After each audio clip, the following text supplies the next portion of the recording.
ദൈവം ചെയ്ത ചില വിടുതലെ കുറിച്ച് ചിന്തിപ്പാൻ ആഗ്രഹിക്കുകയാണ്. നമുക്ക് അതിനുവേണ്ടി 1 ദിനവൃത്താന്തം അതിലേക്ക് 4-ാം അധ്യായത്തിന്റെ 9-ഉം 10-ഉം വാക്യം നമുക്ക് വായിക്കാം. യബ്ബേസിന്റെ സഹോദരന്മാരെക്കാൾ ഏറ്റവും മാന്യനായിരുന്നു. അവന്റെ അമ്മ ഞാൻ അവനെ വ്യസനത്തോടെ പ്രസവിച്ചു എന്ന് പറഞ്ഞ് അവന് യബ്ബേസ് എന്ന് പേരിട്ടു. യബ്ബേസ് ഇസ്രായേലിന്റെ ദൈവത്തോട്, നീ എന്നെ നിശ്ചയമായി അനുഗ്രഹിച്ച് എന്റെ അതിർ വിസ്താരമാക്കുകയും നിന്റെ കൈ എന്നോടുകൂടെ ഇരുന്ന് അനർത്ഥം എനിക്ക് വ്യസനാർഹമായി തീരാതെ വണ്ണം എന്നെ കാക്കുകയും ചെയ്താൽ കൊള്ളായിരുന്നു എന്ന് അപേക്ഷിച്ചു. അവൻ അപേക്ഷിച്ചതിന് ദൈവം അവന് നൽകി.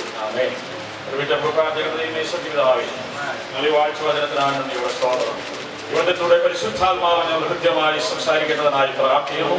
വചനത്തിൽ വ്യാപരിക്കുന്ന ദൈവശക്തി അടിയുടെ പേരും കേൾക്കുന്നതിന്റെ പേരും ഒരുപോലെ ശക്തിയോട് വ്യാപരിക്കേണ്ടതിനായി പ്രാർത്ഥിക്കുന്നു. ദൈവ സാന്നിധ്യത്തിലിരിക്കാൻ എല്ലാവരും കർത്താവ് സഹായിക്കണം. കർത്താവ് മഹത്വപ്പെടുക്കണമേ, യേശുവിന്റെ നാമത്തിൽ തന്നെ.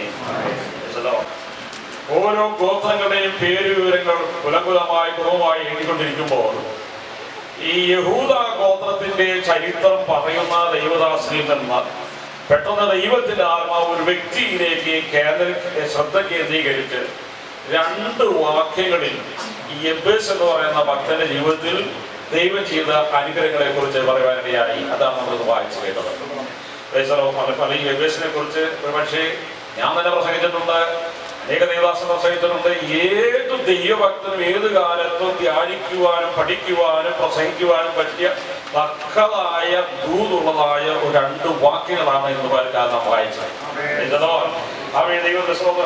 ദൈവദിനം ഇവിടെ നാം വായിക്കുന്നറിയാമോ? യബ്ബേസ് പ്രാർത്ഥിച്ചു. ഒരു പ്രാർത്ഥനാ മനുഷ്യനായിരുന്ന യബ്ബേസിന്റെ ജീവിതത്തിൽ അവന് വലിയ അനുഗ്രഹങ്ങളെ നൽകാനിടയായിട്ടുണ്ട്. ഒരു ദുഃഖപുത്രനായി ജീവിതം ആരംഭിച്ചു. അവന്റെ അമ്മ അവനെ കുറിച്ച് പറഞ്ഞ വാക്യം നമ്മൾ വായിച്ചെന്നറിയാമോ? യബ്ബേസ് തന്റെ സഹോദരന്മാരെക്കാൾ ഏറ്റവും മാന്യനായിരുന്നു. അവന്റെ അമ്മ ഞാൻ അവനെ വ്യസനത്തോടെ പ്രസവിച്ചു എന്ന് പറഞ്ഞ് അവനെ യബ്ബേസ് എന്ന് പേരിട്ടു. വ്യസനത്തു അവർ ദുഃഖപുത്രൻ. പക്ഷേ അവൻ ജനിച്ചപ്പോൾ ദുഃഖമുള്ളവനായ ദുഃഖപുത്രനായി കുടുംബത്തിൽ ജനിച്ചെങ്കിലും ജീവിതം കൊണ്ട് പ്രാർത്ഥന കൊണ്ട് അവന്റെ ജീവിതത്തിൽ വലിയൊരു മാറ്റം ഉണ്ടായി. കുടുംബത്തിൽ പലരും ജനിക്കുന്നുണ്ട്. ജനിച്ചപ്പോൾ പലരും വിചാരിക്കണം ഇങ്ങനെ ഒരു കുട്ടി എനിക്ക് ജനിച്ചില്ലെങ്കിൽ കൊള്ളായിരുന്നു ചിന്തിക്കുന്ന മാതാപിതാക്കളെ നമുക്ക് കാണുവാൻ കഴിയും. ജനനമല്ല വിഷയമാക്കി ജീവിതമാണ് വിഷയമായി. നീ ജനിച്ചത് ഏത് കുടുംബത്തിലാണെന്ന് വിഷയമല്ല, ആരുടെ മാതാപിതാക്കൾ ജനിച്ചത് ഈ കർത്താവിന്റെ വിഷയമല്ല. നിന്റെ ജനനം നിനക്ക് തന്നെ യുണീക്ക് ആയിരിക്കുമ്പോൾ നീ ജനിക്കുന്നതിന് മുമ്പേ നിന്നോട് കണ്ട കർത്താവിനെയാണ് നീ ആരാധിക്കുന്നത്. ലോകസ്ഥാപനത്തിന് മുമ്പേ നിന്നെ കണ്ടൊരു കർത്താവിനെയാണ് നീ കണ്ടെത്തിയിരിക്കുന്നത്. നിന്റെ ജനനം ഒരുപക്ഷേ ആർക്ക് ഇഷ്ടപ്പെട്ടില്ലായിരിക്കാം, പക്ഷേ നിന്റെ ജീവിതം ഇഷ്ടപ്പെടുന്ന കർത്താവ്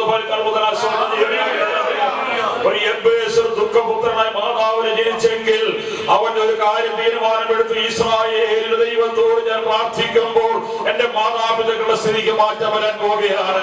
എന്റെ ജീവിതത്തിന് മാറ്റം വരാൻ ഒരു കാര്യം വ്യക്തമാകട്ടെ. പ്രാർത്ഥിക്കുന്ന സഹോദര സഹോദരി, നിന്റെ വിഷയം നിന്റെ കുടുംബത്തിന്റെ പശ്ചാത്തലം, മാതാപിതാക്കളുടെ പശ്ചാത്തലം, നീ ജീവിക്കുന്ന പശ്ചാത്തലം ഏതുമായിരിക്കട്ടെ, പക്ഷെ ഒരു കാര്യമുണ്ട്, പ്രാർത്ഥന കേൾക്കുന്ന ദൈവം സ്വർഗത്തിലുണ്ടെങ്കിൽ നീ പ്രാർത്ഥിക്കുമ്പോൾ അതിന് മറുപടി നൽകി നിന്റെ സഹോദരന്മാരുടെ മധ്യത്തിൽ കുടുംബത്തിന്റെ മധ്യത്തിൽ നിന്നെ അനുഗ്രഹിക്കാൻ സർവശക്തനായ ദൈവം മതിയായവരാണ്.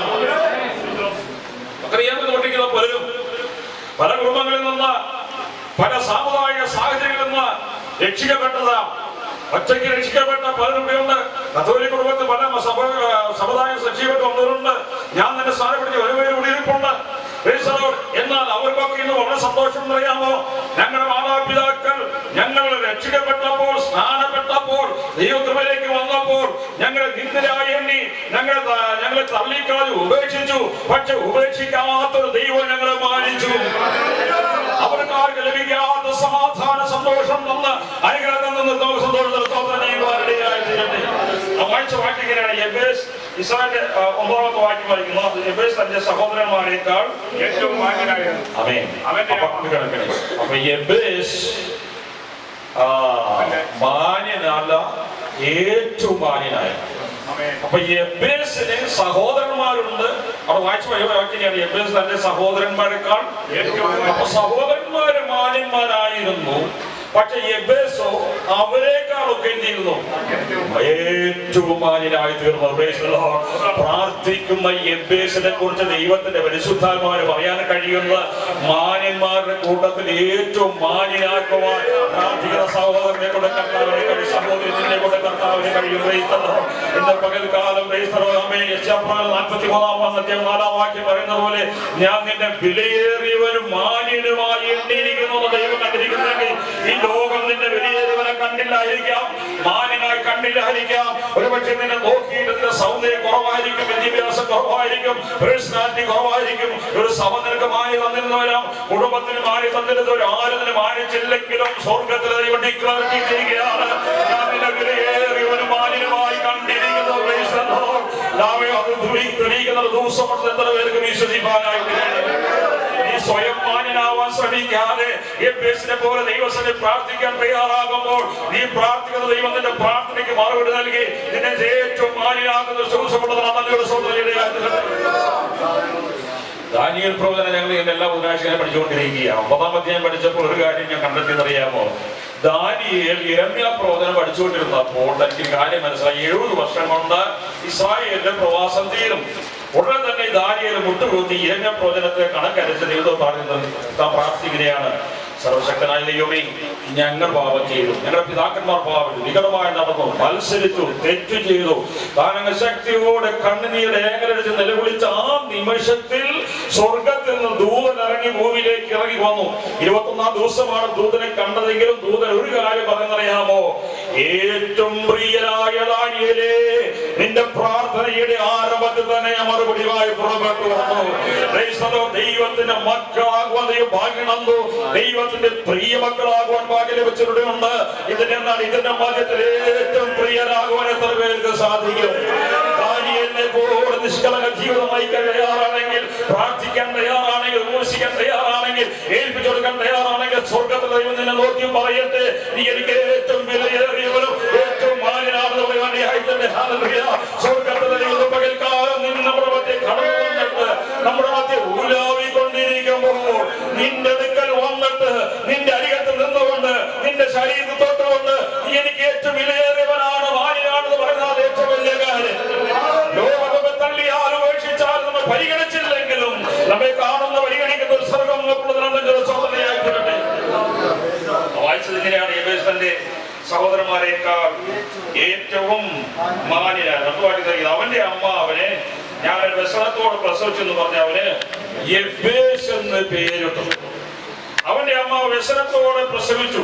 എന്തുകൊണ്ടാണ് അങ്ങനെ ഉണ്ടായി നമുക്ക് അതിന് വ്യക്തമായി പറയുന്നില്ല.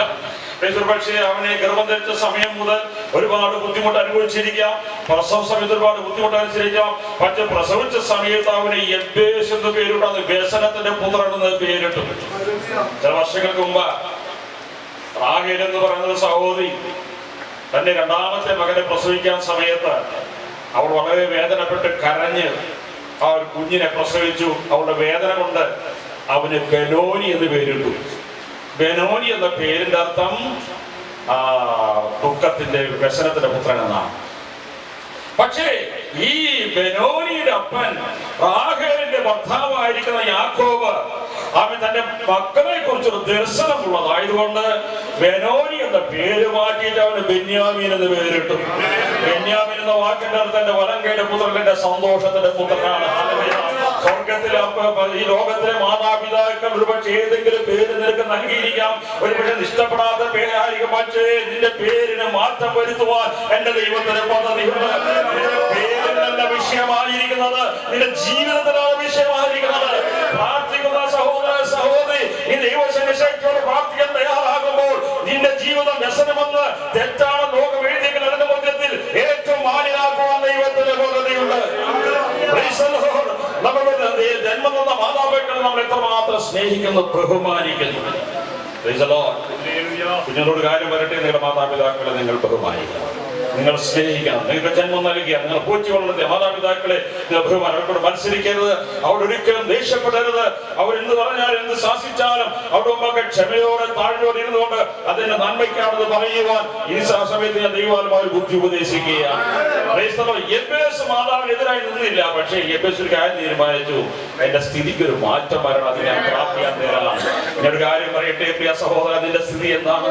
സഹോദരന്മാർ നിന്നെ വിലവെക്കുന്നില്ല, ബന്ധുവെത്താതെ വിലവെക്കുന്നില്ല, ആരും നിന്നെ കുറിച്ച് നല്ല കാര്യം പറയുന്നില്ലെങ്കിൽ അതിന്റെ മധ്യത്തിൽ നിന്റെ സ്ഥിതിക്ക് മാറ്റം തരുവാൻ നീ പ്രാർത്ഥിക്കാൻ തയ്യാറാകണം.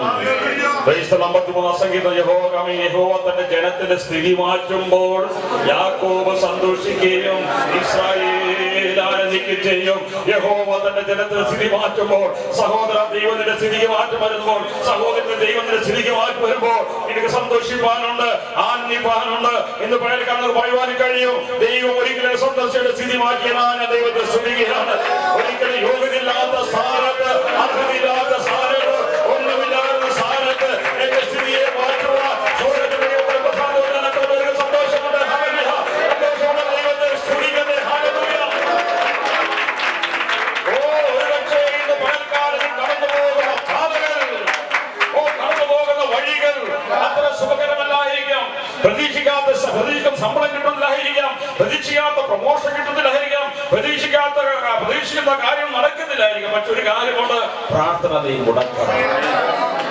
ഇന്നലെ ഞാൻ പ്രസംഗിച്ച വചനം അറിയാമോ? 34 സങ്കീർത്തനത്തിന്റെ 15-ാമത്തെ വാക്യം അറിയാമോ?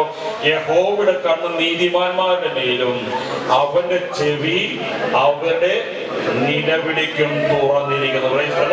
ഇന്ന് പകൽക്കാലം തുറക്കപ്പെട്ട ദൈവത്തിന്റെ കണ്ണിന് മുമ്പിലാണ് നീ ഇരിക്കുന്നത്. ഇന്ന് പകൽക്കാലം തുറക്കപ്പെട്ട ചെവിയുടെ മുമ്പിലാണ് നീ ഇരിക്കുന്നത്.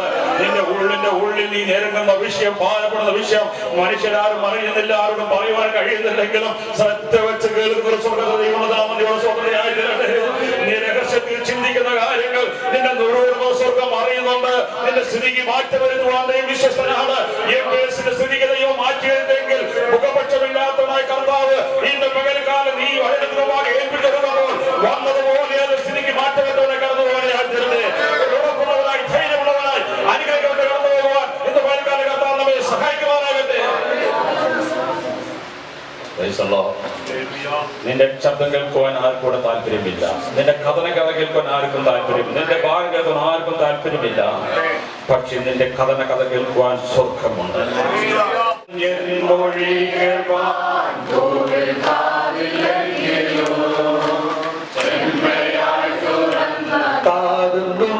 സ്വർഗത്തിൽ ചെമ്മയായി തുറന്ന താതുകൊണ്ട് സ്വർഗത്തിൽ മാനുഷിക കൈകൾ താഴെ പോകുമ്പോ, മാനുഷിക കൈകൾ താഴെ പോകുമ്പോ ക്ഷീണിക്കാത്ത കൈയെനിക്കുന്നുണ്ട് സ്വർഗത്തിൽ, ക്ഷീണിക്കാത്ത കൈയെനിക്കുന്നുണ്ട് സ്വർഗത്തിൽ. ഇൻവഴി കേൾക്കാൻ ഭൂമിയിൽ കാതില്ലെങ്കിലും ചെമ്മയായി തുറന്നൊരു കാത് നമുക്ക് സ്വർഗ്ഗത്തിലുള്ള ഞാൻ ഇന്നലെ പ്രസംഗിച്ചിങ്ങനെ പറയാമെങ്കിൽ നമ്മുടെ പ്രാർത്ഥനകളൊന്നും വൃഥാവാകരുത്. പ്രാർത്ഥന റിയാലിറ്റിയായി മാറണം. എല്ലാ പ്രാർത്ഥനയ്ക്കും മറുപടി തരുന്ന എപ്പോഴെന്നറിയാമോ? നീ വചനപ്രകാരം പ്രാർത്ഥിക്കുമ്പോഴതിന് മറുപടിയുണ്ട്, ദൈവഹിതപ്രകാരം പ്രാർത്ഥന മറുപടിയുണ്ട്. ദൈവസന്നിധിയിൽ മുട്ടുകുത്തി നിൽക്കുമ്പോൾ ചുമ്മാ ഒരു പാരമ്പര്യത്തിലെ പ്രാർത്ഥന പ്രാർത്ഥിക്കാതെ നിന്റെ പ്രാർത്ഥനയ്ക്ക് അടിസ്ഥാനം ഉണ്ടായിരിക്കട്ടെ. ദൈവത്തിന്റെ മാറ്റമില്ലാത്ത വചനം വെച്ച് നീ പ്രാർത്ഥിക്കാൻ തയ്യാറാക്.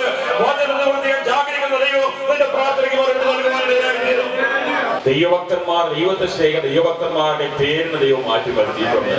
അബ്രഹാമിന്റെ ദൈവം പേര് മാറ്റിയിട്ട് ദൈവത്തിന്റെ സ്നേഹിതനാക്കി മാറ്റി. ചതിയനും വഞ്ചകനുമായിരുന്ന യാക്കോബിന്റെ പേര് മാറ്റിയിട്ട് ദൈവം അവനെ ഇസ്രായേൽ ദൈവത്തിന്റെ പ്രഭു മാറ്റി നൽകുവാനായിരുന്നു. ആമേൻ. കണ്ടപ്പോൾ ദൈവം സാക്ഷാൽ ഇസ്രായേലിൽ അവനെ കപടമില്ല എന്ന് പറയുവാനായിരുന്നു. എന്നെ നിന്നെ കുറിച്ച് ദൈവത്തിൽ നിന്ന് സാക്ഷ്യം പറയുവാൻ കഴിയും. ഓഫീസിൽ നിന്ന് സാക്ഷ്യം ഉണ്ടായിരിക്കാം, ചുറ്റുപാട് സാക്ഷ്യം ഉണ്ടായിരിക്കും. പക്ഷേ ഈ സാക്ഷ്യമൊക്കെ മണ്ണിലടിഞ്ഞു പോകുമ്പോൾ നിലനിൽക്കുന്ന സാക്ഷ്യം അറിയാമോ? സ്വർഗ്ഗത്തിലെ ദൈവം എന്നെ നിന്നെ കുറിച്ച് പറഞ്ഞ സാക്ഷ്യമാണ്. സ്വർഗ്ഗത്തിലെ നമ്മെ കുറിച്ച് നല്ല സാക്ഷ്യം പറയുവാൻ കർത്താവിനെ നമുക്ക് ഏൽപ്പിച്ചൊരുപാട് ദാവീദിനെ നോക്കി ദൈവം പറഞ്ഞു, അവന്റെ ഹൃദയപ്രകാരമുള്ള ഒരു മനുഷ്യനാണ്. സഭയെ കുറിച്ച് പറഞ്ഞു, അവൻ പ്രാർത്ഥിക്കുന്ന ഒരു മനുഷ്യനാണ്. ഈയോബിനെ നോക്കി പറഞ്ഞു, അവൻ നിഷ്കളങ്കനും നീതിമാനും നേരുള്ളവരും ദോഷമുട്ടകുന്ന യഹോവത്തനായ മനുഷ്യനാണ്. മോശെ നോക്കി പറഞ്ഞു, ലോകത്തിനേക്കാൾ ഏറ്റവും സൗമ്യനായ മനുഷ്യനാണ്. ദാവീദിനെ കുറിച്ച് പറഞ്ഞു, അവന്റെ ഹൃദയപ്രകാരം മനുഷ്യനാണെന്നെങ്കിൽ എന്നെ നിന്നെയും കുറിച്ച് ദൈവത്തിന്റെ പരിശുദ്ധാത്മ സാക്ഷ്യം പറയുവാനുണ്ടായിരിക്കണം. നമ്മൾ ദൈവസ്ഥനെ പ്രാർത്ഥിക്കുന്നവരാണെങ്കിൽ, ദൈവത്തോട് അടുത്ത് ജീവിക്കുന്നവരാണെങ്കിൽ, അവസ്ഥ ഇരിക്കുന്നവരാണെങ്കിൽ ദൈവത്തെ നമ്മെ കുറിച്ച് നല്ല സാക്ഷ്യം പറയുവാനുണ്ടായിരിക്കും. അപ്പോസ്തല പ്രവൃത്തികളിൽ 4-ാം അധ്യായത്തിന്റെ അവസാന ഭാഗങ്ങൾ വരുമ്പോൾ അവിടെ ഒരു ജോസഫ് എന്ന് പറയുന്ന ഒരു ലേവ്യൻ ഉണ്ടായിരുന്നു. പക്ഷേ അപ്പോസ്തലന്മാരും അവനെ പരിചയപ്പെട്ടപ്പോൾ, അദ്ദേഹത്തിന്റെ ശുശ്രൂഷയും അതിന്റെ പ്രവർത്തനം കണ്ടപ്പോൾ ജോസഫിന് വേറെ പേരുണ്ട്. അവന്റെ പേരെന്നറിയാമോ? ബർന്നബാസ്. ബർന്നബാസ് എന്ന വാക്കിന്റെ അർത്ഥം എന്നറിയാമോ? പ്രബോധന പുത്രൻ എന്നാണ്. ഈ ബർന്നബാസിനെ കുറിച്ച് പരിശുദ്ധാത്മാവ് പറഞ്ഞ സാക്ഷി നമുക്കൊന്ന് വായിക്കുന്ന നല്ലതാണ്. അപ്പോസ്തല 11-ാം അധ്യായത്തിന്റെ 24-ാമത്തെ. അവൻ നല്ല മനുഷ്യനും പരിശുദ്ധാത്മാവിനാലും വിശ്വാസത്താലും നിറഞ്ഞവനുമായിരുന്നു. വളരെ പുരുഷാരും കർത്താവിനോട് ചേർന്നു. അവൻ നല്ല മനുഷ്യനാണെന്നും പിന്നെ പരിശുദ്ധാത്മാവിനാലും വിശ്വാസത്താലും നിറഞ്ഞവനുമാണെന്ന ദൈവത്തിന്റെ പരിശുദ്ധാത്മാവ് വേദപുസ്തകത്തിന്റെ താളുകളിൽ അവനെ കുറിച്ച് രേഖപ്പെടുത്തിയിരിക്കുന്നെങ്കിൽ ഇന്ന് പകൽക്കാലം എനിക്ക് നിനക്ക് പറയുവാൻ കഴിയട്ടെ, എന്നെ കുറിച്ച് ലോകം പറയുന്നതല്ല വിഷയം, സഭക്കാര് പറയുന്നതല്ല വിഷയം, ദൈവത്തിന്റെ പരിശുദ്ധാത്മാവ് പറയട്ടെ, നീ ഒരു നല്ല മനുഷ്യനാണെന്ന്. നിനക്ക് പരിശുദ്ധാത്മാവിന്റെ നിറവുണ്ടെന്ന്, ഒരു വിശ്വാസത്തിന്റെ നിറവുണ്ടെന്ന് ദൈവം നമ്മുടെ ജീവിതത്തിൽ വരുന്ന മാറ്റങ്ങൾ ശ്രദ്ധിക്കുന്നു. അവൻ നിന്റെ ഇടത്ത് വരുത്തുക സഹോദരൻ നോക്കിയിട്ടല്ല നീ ജീവിക്കേണ്ടത്, സഭയിൽ വരുന്ന മറ്റുള്ളവർ നോക്കിയിട്ടല്ല നീ ആരാധിക്കേണ്ടത്, നീ പ്രാർത്ഥിക്കേണ്ടത്. പലപ്പോഴും കേട്ടതായി ദൈവത്തിന്റെ വചനത്തിന്റെ അടിസ്ഥാനമാക്കി പ്രാർത്ഥിക്കുവാൻ തയ്യാറാകുമ്പോൾ, വിശ്വസിക്കാൻ തയ്യാറാകുമ്പോൾ, ആരാധിക്കാൻ തയ്യാറാകുമ്പോൾ മറ്റൊരാൾക്ക് ലഭിക്കാത്ത പേരും പ്രശംസയും സ്വർഗ്ഗത്തിലെ ദൈവത്തിലേക്ക് വേണ്ടി കരുതി വെച്ചിട്ടുണ്ട്. എത്ര പേരത് വിശ്വസിക്കുന്നുണ്ട്?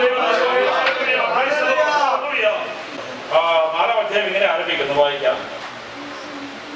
യെഹൂദയുടെ പുത്രന്മാർ ഹേരസ്. യഹൂദ എന്ന വാക്കിന്റെ അർത്ഥം സ്തുതി എന്നാണ്. ആ സ്തുതിയുടെ ഗോത്രത്തിൽ പ്രാർത്ഥിക്കുന്ന ഒരു യബ്ബേസിനെ ഇവിടെ വെളിപ്പെടുത്തുകയാണ്. യഹൂദയ്ക്ക് മാത്രം സ്തുതി മാറ്റി വെക്കാതെ സ്തുതിപ്പാൻ ദൈവം നമ്മെ കണ്ട ദൈവകൃപയാശോധന ചെയ്യുന്നത്. നാം പ്രാർത്ഥനയും സ്തുതിയും ഒരുമിച്ച് പോകുമ്പോൾ അത് സ്വർഗത്തിലേക്ക് അറിയാതെ. ഹിന്ദിയിൽ ഒരു പാട്ടുകൾ പാടും, സ്തുതി ആരാധന ഊപ്പർ ജാത്തി ഹേ ആശിഷ് ദേഖോ സ്തുതിയും ആരാധന സ്വർഗത്തിലേക്ക് ഉയരുമ്പോൾ അനുഗ്രഹം ഭൂമിയിലേക്ക് ഇറങ്ങി വരികയാണ്. അവൻ ദൈവത്തെ സ്തുതിക്കുകയും പ്രാർത്ഥിക്കുകയും ചെയ്യുന്ന ദൈവ പൈതലെ, നിനക്ക് വേണ്ടി സ്വർഗത്തിൽ അടങ്ങിയിരിക്കാൻ കഴിയില്ല. നീ ചോദിക്കുന്നത് നിനക്ക് അത്യുത്തരമായി ചെയ്യുവാൻ സ്വർഗത്തെ ദൈവത്തിന്റെ പദ്ധതിയുണ്ട്. അതുകൊണ്ട് ഇവിടെ ദിവസം ഇരിക്കുമ്പോൾ ആരും സ്തുതി ഒന്ന് കുറച്ചേക്കാറുണ്ട്. ഓഫീസിൽ നിനക്ക് സ്തുതിക്കാൻ കഴിഞ്ഞില്ലായിരിക്കാം, വീട്ടിലതിന് സാഹചര്യം കിട്ടില്ലായിരിക്കും. പക്ഷെ ഇവിടെ വന്നെന്താണെന്നറിയാമോ? കേൾവിക്കാരായി ഇരിക്കാനല്ല, ആളെ നോക്കിയിരിക്കാനല്ല, ദൈവത്തെ നീ അറിയാതെ സ്തുതിക്കണം. അടുത്തിരിക്കുന്ന സ്തുതിച്ചാലും സ്തുതിച്ചിട്ട് ദൈവത്തെ സ്തുതിക്കണം. ആര് സ്വതന്ത്രം പറഞ്ഞാലും പറഞ്ഞ ദൈവത്തെ സ്തുതിക്കണം. സഹോദര സഹോദരി, നിന്റെ ശരീരത്തിൽ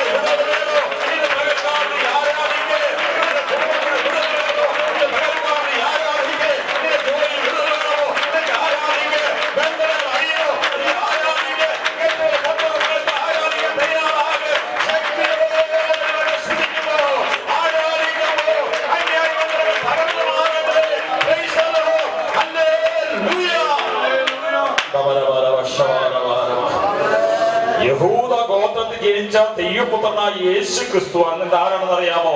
എല്ലാ മഹത്വത്തിനും പുകഴ്ചയ്ക്കും സ്തുതിക്കും സ്തോത്രത്തിനും ശക്തിക്കും ബലത്തിനും ബഹുമാനത്തിന് യോഗ്യനാണെങ്കിൽ ഇന്ന് പകൽക്കാലോട് മുമ്പിൽ വന്നിരിക്കുന്ന അറിയാമോ? മൗനമായിരിക്കാനല്ല, ആരാധനയ്ക്ക് സ്തുതിക്ക് യോഗ്യനായ അർക്കപ്പെട്ട കുഞ്ഞാത്തം മഹത്വം കൊടുത്തുകൊണ്ടിരിക്കുകയാണ്.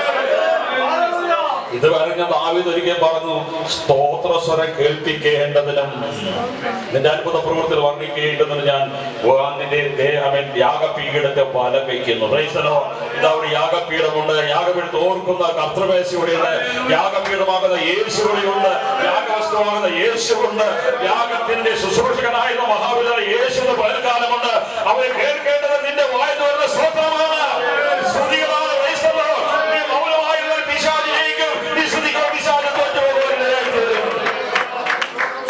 അതുകൊണ്ട് പൗലോസ് പറഞ്ഞ് എപ്പോഴും സന്തോഷിപ്പിക്കാൻ പറഞ്ഞു.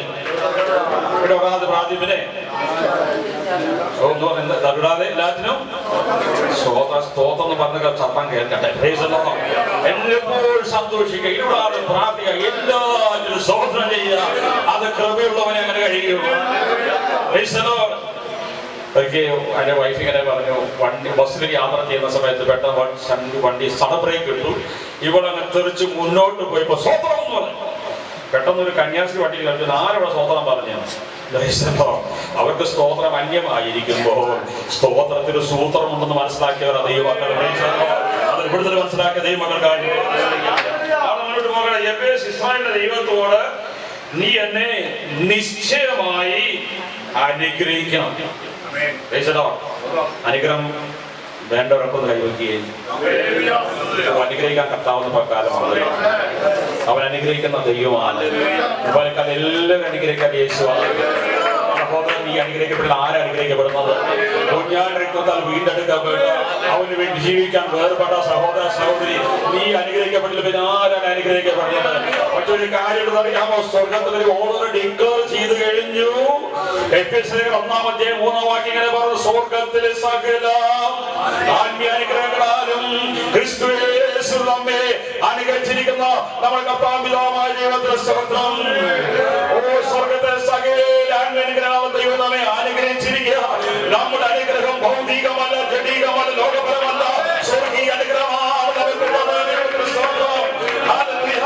വിലക്കൂടിയ കാറുള്ളവനെ, വിലക്കൂടിയ വീടുള്ളവനെ, വിലക്കീഴ് കൂടിയ മറ്റൊരു പലതും ഉള്ളവനെ ലോകം അനുഗ്രഹപ്പെട്ടെന്ന് പറയുമ്പോൾ നിനക്കതൊന്നുമില്ല എങ്കിലും നിന്റെ ഉള്ളിനുള്ളിൽ നിന്റെ ആത്മാവ് അറിയട്ടെ, അവനിവിടെ വിട്ടേച്ചു പോകുമ്പോൾ അവനില്ലാത്തൊരു അനുഗ്രഹം എനിക്കുണ്ടെന്ന് പറയാമോ?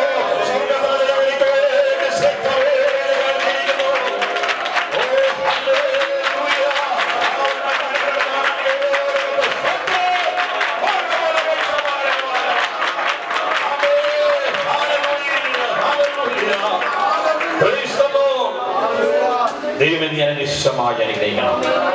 എന്തനുഗ്രഹം നമുക്ക് വേണ്ടത്? ഈ ഭൗതിക അനുഗ്രഹമുള്ള പ്രാർത്ഥന എന്നും നിർത്തിയിട്ട് സഭയുടെ വളർച്ച എന്ന് പറഞ്ഞ ആളുകൾ എണ്ണം കൂടുന്നതല്ല, കൃപാവരം ജ്വലിക്കുന്നതാണ്. ആളുകൾ എണ്ണം കൂടിയതുകൊണ്ടൊന്നും വലിയ കാര്യമില്ല.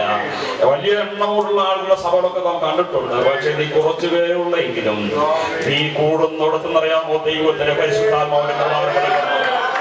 ഈ ദിവസങ്ങളിൽ ദൈവമക്കൾ അതിനുവേണ്ടി പ്രാർത്ഥിക്കാൻ തയ്യാറാകട്ടെ. കർത്താവ് എന്റെ നാവിൽ കൂടെ പ്രവചനമുണ്ടാകട്ടെ, എന്റെ നാവിൽ കൂടെ അന്യഭാഷ ഉണ്ടാകട്ടെ, എന്റെ നാവിൽ കൂടെ ദൈവശക്തി വെളിപ്പെടട്ടെ, എന്റെ കൈകളിൽ ദൈവശക്തി വെളിപ്പെടട്ടെ.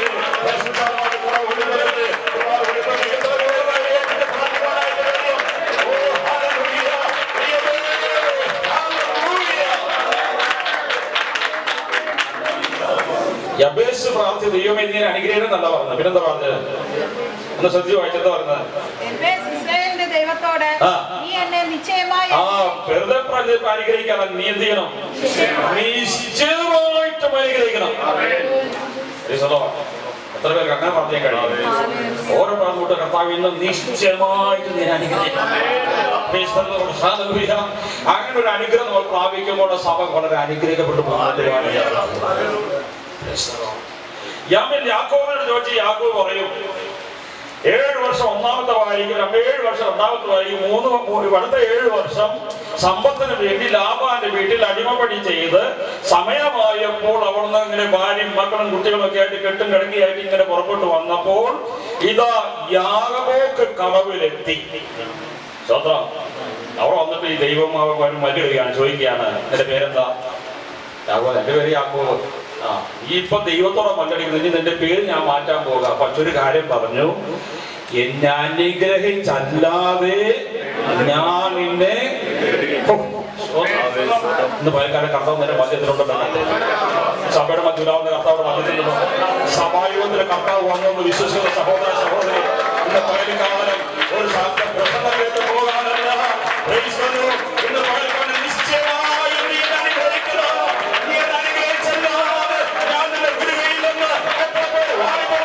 സംസാരിക്കും. അവരുടെ മേൽ ദൈവത്തിന്റെ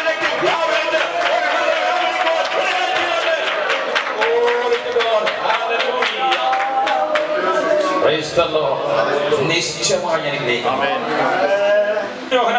ഇങ്ങനെ പറയുന്നു, പ്രിയരെ നിന്റെ ആത്മാവ് സുഖമായിരുന്ന പോലെ നീ സകലത്തിലും സുഖമായും ഇരിക്കണമെന്ന് ഞാൻ പ്രാർത്ഥിക്കുന്നു.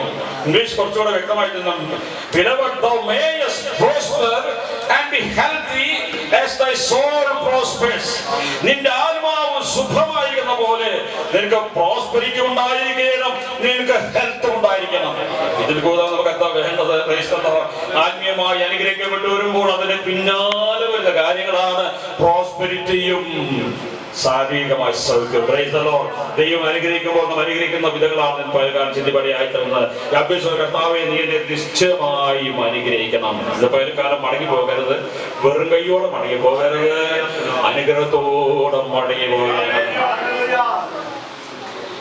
എന്നെ ദൈവവേലയ്ക്ക് വേണ്ടി കൈവയ്ക്കാനായിട്ട് ആലുവയിൽ നടക്കുന്ന ഷാരോൺ ഫെലോഷിപ്പ് ചർച്ചിന്റെ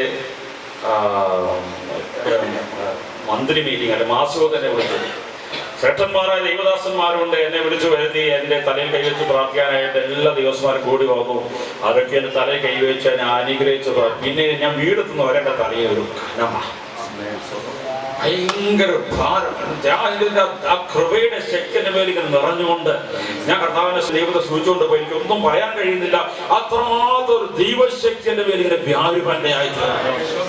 മാനുഷികമായി കൈകൾ വെക്കുമ്പോൾ കിട്ടുന്നതിന്റെ കളുപരിയായി ആ തുളയ്ക്കപ്പെട്ട കരുത് പകർക്കാൻ നിന്റെ മേൽ വെക്കാൻ അവൻ തരുന്ന അനുഗ്രഹം മതി. നമുക്ക് പ്രൈസല്ലോ അനുഗ്രഹിച്ച് മുന്നോട്ട് പോകുവാൻ ദൈവത്തിന്റെ സഹായം. അടുത്ത വാക്യം എബ്രേസ് 10:14 അടുത്ത വാക്യം പറഞ്ഞറിയാമോ? നീ നിശ്ചയമായി അനുഗ്രഹിച്ച് എന്റെ അതിൽ എന്ത് ചെയ്യണം?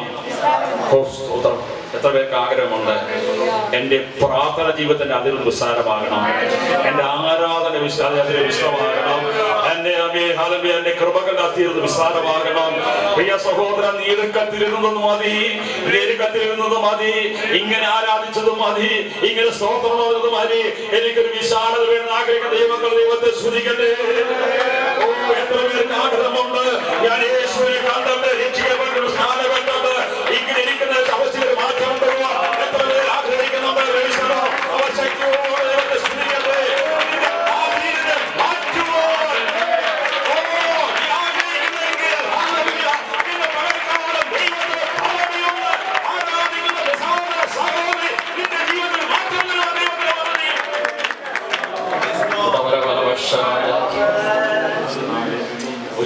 സംഗീതം 4-ാം വാക്യത്തിൽ സംഗീതങ്ങൾ പറയുന്നു, ഞാൻ ഞെരുക്കത്തിലിരുന്നപ്പോൾ യഹോവയോട് പിന്നെ വിളിച്ചു, അവൻ എന്നെ നിന്റെ വിളി കേട്ട് വിശാല സ്ഥലത്താക്കി.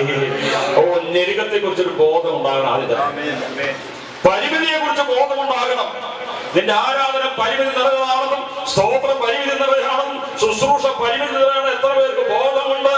ആ ബോധ്യമുള്ളവർ മാത്രമേ നിലവിളിക്കാൻ കഴിയുള്ളൂ. കർത്താവേ, എനിക്കൊരു വിശാലത ആവശ്യമുണ്ട്, എന്റെ ആരാധനയ്ക്ക് വിശാലത ആവശ്യമുണ്ട്, എന്റെ ശുശ്രൂഷയ്ക്ക് വിശാലത ആവശ്യമുണ്ട്, എന്റെ കൃപയ്ക്ക് വിശാലത ആവശ്യമുണ്ട്. എത്ര പേർ ആഗ്രഹിക്കുന്നുണ്ട്? ദൈവത്തിന്റെ ആയുഷ്കാലം തീരുന്നതിന് മുമ്പ് ഒരു വിശാലമായ ശുശ്രൂഷയ്ക്ക്, ഒരു വിശാലമായ ആരാധനയ്ക്ക്, വിശാലമായ ദൈവാനുഗ്രഹങ്ങളിലേക്ക് എത്ര പേർ ആഗ്രഹിക്കുന്നുണ്ടെങ്കിൽ അവരെ മാനിക്കുന്ന ദൈവത്തിന് പദ്ധതിയുണ്ട്. പഴയ നിയമ ഭക്തനായിരുന്ന എബ്ബേസിന്റെ പ്രാർത്ഥന കേട്ട് ദൈവം പ്രാർത്ഥന മറുപടി നൽകിയെങ്കിൽ അവൻ സ്വന്തം രക്തത്തെ വിലയ്ക്ക് വാങ്ങപ്പെട്ട കർത്താവിന്റെ മണവാട്ടിയായ സഭയിൽ അംഗമായിരിക്കും. നിന്റെ പ്രാർത്ഥന മറുപടി ധരിക്കുമ്പോ പക്ഷെ നീ പ്രാർത്ഥിക്കാൻ തയ്യാറാണ്. എങ്ങനെ പ്രാർത്ഥിക്കണം? നിശ്ചയമായും പ്രാർത്ഥിക്കണം, മുറുകെ പിടിച്ച് പ്രാർത്ഥിക്കണം. കർത്താവിനോട് പറയാം, കർത്താവ് നീ എബ്ബേസിനെ അനുഗ്രഹിച്ചു, എന്നെ അനുഗ്രഹിച്ചു. ഈ പത്യാവധി ദൈവത്തിന്റെ കൃപയും കൃപയോടെ നിറഞ്ഞുകൊണ്ട് പണ്ടെങ്കോ കൃപ പ്രാപിച്ചപ്പോൾ പറഞ്ഞ 2 അന്യഭാഷ ആവർത്തിച്ച് പറയാതെ ആമൻ വിശ്വസിക്കുന്നവർക്ക് എന്റെ നാമത്തിൽ ആമൻ ഭൂതങ്ങളുടെ പുറത്താകും പൊതുഭാഷകൾ സംസാരിക്കുമ്പോൾ ദൈവത്തിന്റെ വചനമുണ്ടെങ്കിൽ ഇന്ന് പോലെ അന്യഭാഷ പുതുഭാഷ സംസാരിക്കുവാൻ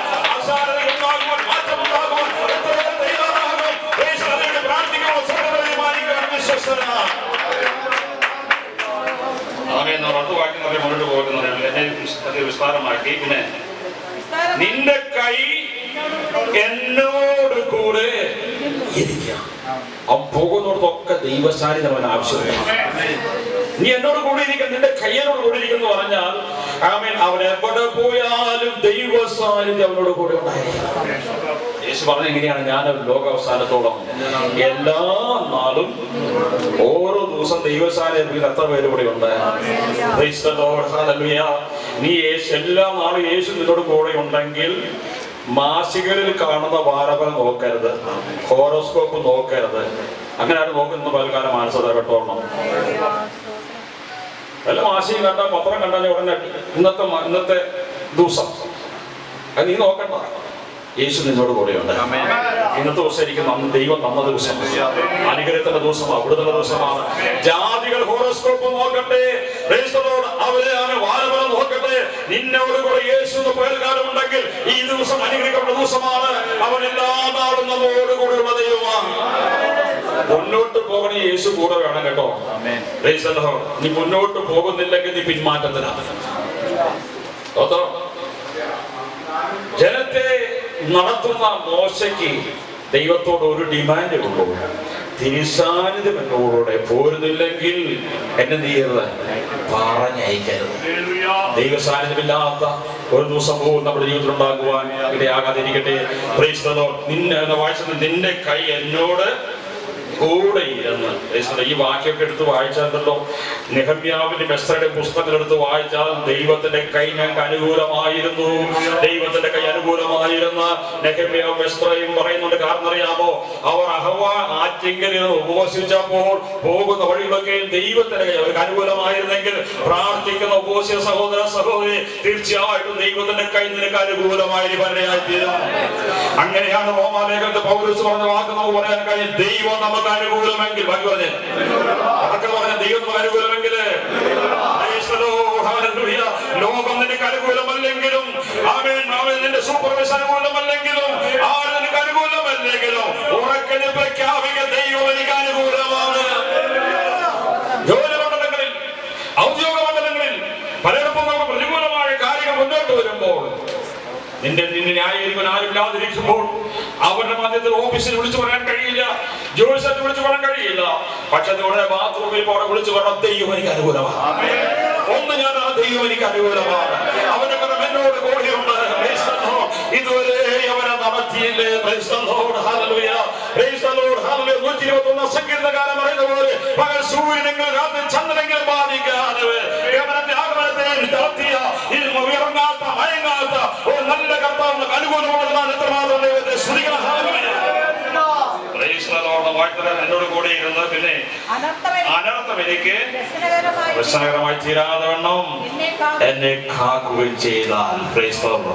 എത്രയോ അനർത്ഥങ്ങൾ നമ്മൾ ഈ സൗദിയിൽ നമ്മൾ വണ്ടി ഓടിച്ചപ്പോൾ അനർത്ഥം കണ്ടിട്ടുണ്ട്. റൂട്ടിൽ യാത്ര ചെയ്യുന്ന അല്ലെങ്കിൽ വാനിൽ യാത്ര ചെയ്യുന്ന അങ്ങനെ ജോലി ചെയ്യുന്ന സഹോദരന്മാരോട് പലരുണ്ട്. നമ്മുടെ സഹോദരന്മാരോട് ഇരിപ്പുണ്ട്. പലരും പലപ്പോഴും പറയാറുണ്ട്, പോകുന്ന വഴിക്ക് കണ്ട അപകടങ്ങൾ, അതിന്റെ തീവ്രത ഒക്കെ കണ്ട് പറയാറുണ്ട്.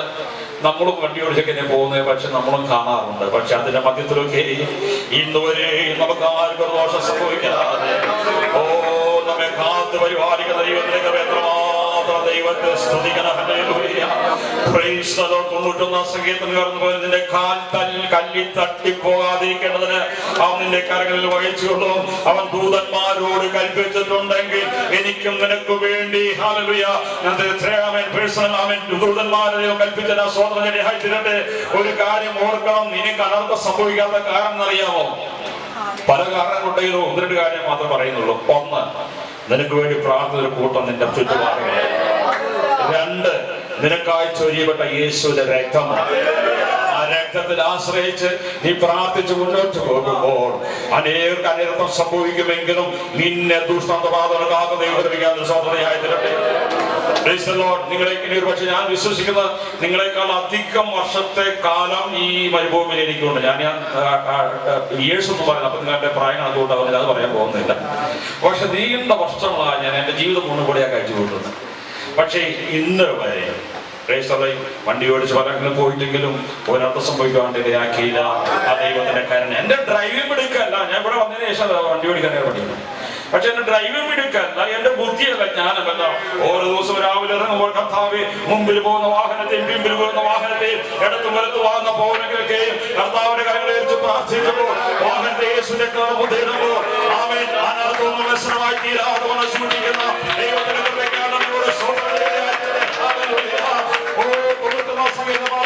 നിന്റെ ഇടത്ത് 1000 പേരും എങ്കിലും ഇടത്തായിരം വീണട്ടെ വലത്ത് 16 വീണട്ടെ, പക്ഷെ നീ ഭയപ്പെടേണ്ട കാര്യമില്ല. ഇസ്രായേലിന്റെ വരുവാൻ ഉറങ്ങാത്തവനായി നിന്നോട് കൂടിയുള്ളതാ നദിയോട് അന്ന് വായിച്ച വാക്യത്തിലേക്ക് മടങ്ങി വരും. ഞാൻ അവസാനിക്കാൻ പോവുകയാണ്. ഇത് വായിച്ചത് പിന്നെ നിങ്ങൾക്ക് അനർത്ഥമൊന്നും വ്യസനകാരണമായി തീരാതോണം എന്നെ കാക്കുകയും ചെയ്താൽ കൊള്ളാമായിരുന്നു അപേക്ഷിച്ചു. കാക്കം ചെയ്താൽ കൊള്ളാമായിരുന്നു അപേക്ഷിച്ചു. അവൻ അപേക്ഷിച്ചതിനെ അവൻ അപേക്ഷിച്ച ദൈവം അവനെ.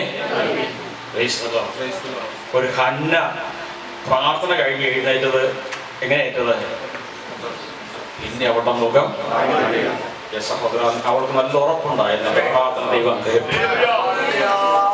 ഏലിയുടെ പാസ്റ്റർക്ക് അവളെ മനസ്സിലാക്കാൻ കഴിഞ്ഞില്ല, അവളുടെ ഭർത്താവിനെ മനസ്സിലാക്കാൻ കഴിയുന്നില്ല, അവളുടെ അനിയത്തിക്ക് മനസ്സിലാക്കാൻ കഴിയുന്നില്ല.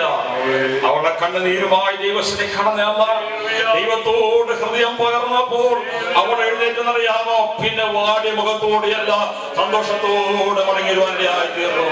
നമ്മുടെ പ്രാർത്ഥനയ്ക്ക് തുറന്നിരിക്കുന്ന ചെവി സ്വർഗത്തുലയായി തീരട്ടെ. പ്രാർത്ഥിച്ചപ്പോൾ ദൈവം അവന്റെ പ്രാർത്ഥനയ്ക്ക് മറുപടി നൽകിയെങ്കിൽ യേശു പറയുന്നറിയാമോ? നിങ്ങളുടെ പ്രാർത്ഥനയ്ക്ക് ഞാൻ മറുപടി തരാം. ഇന്നലെ ഞാൻ പറഞ്ഞൊരു കണ്ടീഷൻ ഉണ്ടെന്നറിയാമോ? യോഹന്നാന്റെ സുവിശേഷം 15-ാം അധ്യായത്തിന്റെ 7-ാം വാക്യം ഇങ്ങനെ പറയുന്നു, നിങ്ങൾ എന്നിലും എന്റെ വചനം നിങ്ങളിലും വസിച്ചാൽ നിങ്ങൾ അപേക്ഷിക്കുന്നതൊക്കെയും ഞാൻ നിങ്ങൾക്ക് തരാം. എത്ര സന്തോഷമുള്ള വാക്യമാണ്. കണ്ടീഷനോട് നിങ്ങൾ എന്നിൽ വസിക്കണം, എന്റെ വചനം നിങ്ങളിൽ വസിക്കണം, പിന്നെ നിങ്ങൾ അപേക്ഷിച്ചാൽ. എബേസിന് ഈ വക വെളിപ്പാടൊന്നും ഇല്ലായിരുന്നേ, അവൻ ഈ വക പ്രിവിലേജ് ഒന്നും ഇല്ലായിരുന്നു. എബേസിനേക്കാൾ എത്ര സ്റ്റേപ്പന്മാരാ ഞാൻ നെയ്യും. ആമേ സ്വർഗത്തിന് മുമ്പിൽ അധികാരമുള്ള യേശു പറയുകയാണ്, നിങ്ങൾ എന്നിൽ വസിക്കൂ, എന്റെ വചനം നിങ്ങളിൽ വസിക്കട്ടെ. അങ്ങനെയാണ് നിങ്ങൾ പ്രാർത്ഥിച്ചാൽ പ്രാർത്ഥനയ്ക്ക് മറുപടി തരുവാനിടയായി തീരും. മറ്റൊരു കാര്യം യേശു യോഹന്നാന്റെ സുവിശേഷം 16-ാം അധ്യായം 23-ാം വാക്യത്തിൽ യേശുവിനെ പറഞ്ഞറിയാമോ? ആ വാക്യം നമുക്കൊന്ന് വായിക്കാം. യോഹന്നാൻ 16:23. അന്ന് നിങ്ങൾ എന്നോട് ഒന്നും ചോദിക്കയില്ല, ആമേൻ ആമേൻ ഞാൻ നിങ്ങളോട് പറയുന്നു, നിങ്ങൾ പിതാവിനോട് അപേക്ഷിക്കുന്നതൊക്കെയും അവൻ എന്റെ നാമത്തിൽ നിങ്ങൾക്ക് തരും. ഇന്ന് വരെ നിങ്ങൾ എന്റെ നാമത്തിലൊന്നും അപേക്ഷിച്ചിട്ടില്ല. അപേക്ഷിപ്പീൻ, എന്നാൽ നിങ്ങളുടെ സന്തോഷം പൂർണ്ണമാകുമെന്നും നിങ്ങൾക്ക് ലഭിക്കും.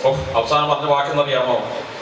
അപേക്ഷിപ്പിൻ, എന്നാൽ നിങ്ങളുടെ സന്തോഷം പൂർണ്ണമാകൂളം നിങ്ങൾക്ക് തരും. എത്ര പേര് ഈ വാക്യം വിശ്വസിക്കാൻ തയ്യാറാകും?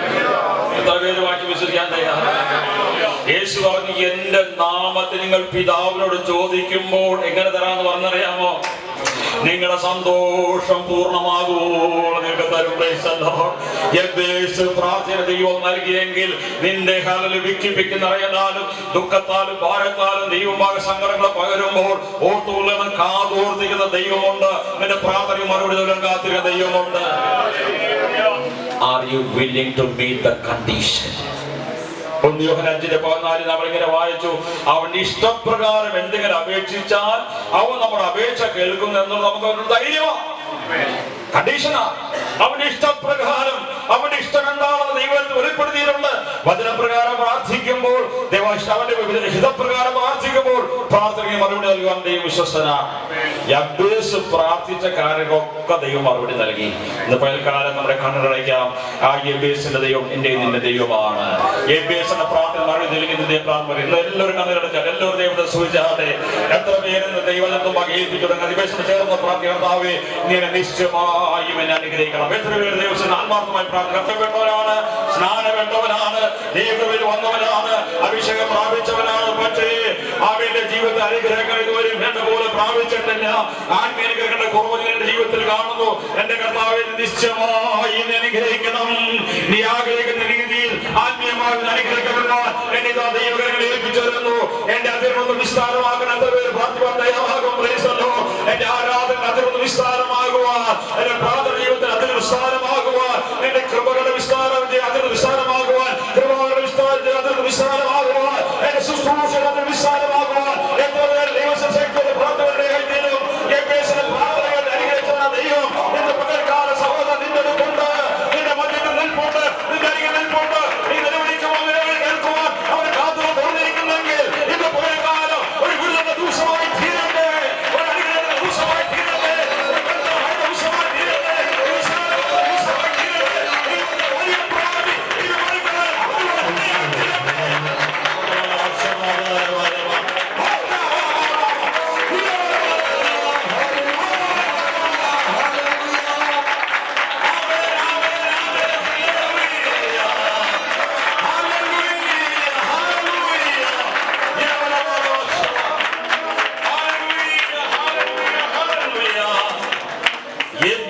തന്റെ സഹോദരന്മാരെക്കാൾ ഏറ്റവും മാന്യനായത്. നിന്നോടൊപ്പം ആരാധിക്കുന്ന സഹോദരന്മാരെക്കാൾ സഹോദരിമാരെക്കാൾ നീ മാന്യനാവണമെന്ന് ദൈവം ആഗ്രഹിക്കുന്നു. എത്ര പേര് അതിന് തയ്യാറാകും? എടുത്തും വലത്തും ഇരിക്കുന്നവരെ നോക്കിയല്ല നീ ഓടേണ്ടത്, കൂടെ ഇരിക്കുന്നവരെ ആരാധി നോക്കിയല്ല ഓടേണ്ടത്. നിന്റെ മാന്യനും വിനയനും ദൈവത്തെ നോക്കി നീ ഓട്. വിശ്വാസമായ കൂടുതൽ യേശുവിനെ നീ ഓടുക. യേശുവിന് ആഗ്രഹമുണ്ട് നിന്റെ ഏറ്റവും മാന്യപ്പോൾ ദൈവത്തിന് പദ്ധതിയുണ്ട്, നിന്റെ ഏറ്റവും ആദരിക്കാൻ പദ്ധതിയുണ്ട്. മറ്റുള്ളവരെക്കാൾ അധികമായി മാന്യപ്പോൾ ദൈവത്തിന് പദ്ധതിയുണ്ട്. എത്ര പേരെ ഏൽപ്പിച്ചവരെ കർത്താവേ, എന്നെ നീ മാനിക്കണമേ കർത്താവേ. എന്റെ സഭയിൽ എന്നെ മാനിക്കണമേ, എന്റെ കുടുംബത്തിൽ മാനിക്കണമേ, എന്റെ ജോലി സ്ഥലത്തിൽ മാനിക്കണമേ. എന്നെ മാനിക്കുന്നവരെ മാനിക്കാൻ പറഞ്ഞിട്ടുണ്ടല്ലോ. ഞാൻ കർത്താവെ മാനിക്കുമ്പോൾ അവന് മാനിക്കാൻ പദ്ധതിയുണ്ട്. നിന്റെ കൈ എന്നോട് കൂടിയിരിക്കണം. ഇന്നിവിടെ നമ്മൾ ഇറങ്ങുകയാണ്. നാളെ മുതൽ നാം പിന്നെയും ലോകത്തിലേക്ക് ഇറങ്ങുകയാണ്. അവന്റെ കൈ നമുക്ക് അനുകൂലമായിരിക്കണം. വണ്ടി ഓടിക്കുമ്പോൾ, വാഹനത്തിൽ പോകുമ്പോൾ, യാത്ര ചെയ്യുമ്പോൾ, ജോലി ചെയ്യുമ്പോൾ, വീട്ടിലായിരിക്കുമ്പോൾ, എവിടെയായാലും ദൈവത്തിന്റെ കൈ നമുക്ക് അനുകൂലമാകട്ടെ. അറിയാമോ? ആമേൻ. അനുകൂലമായിരിക്കും. പിന്നെ അതിനകത്തൊന്നും വ്യസനമായിരിക്കുവാൻ ചെയ്യാൻ കാത്തിരിക്കൽ കൊള്ളായിരുന്നു.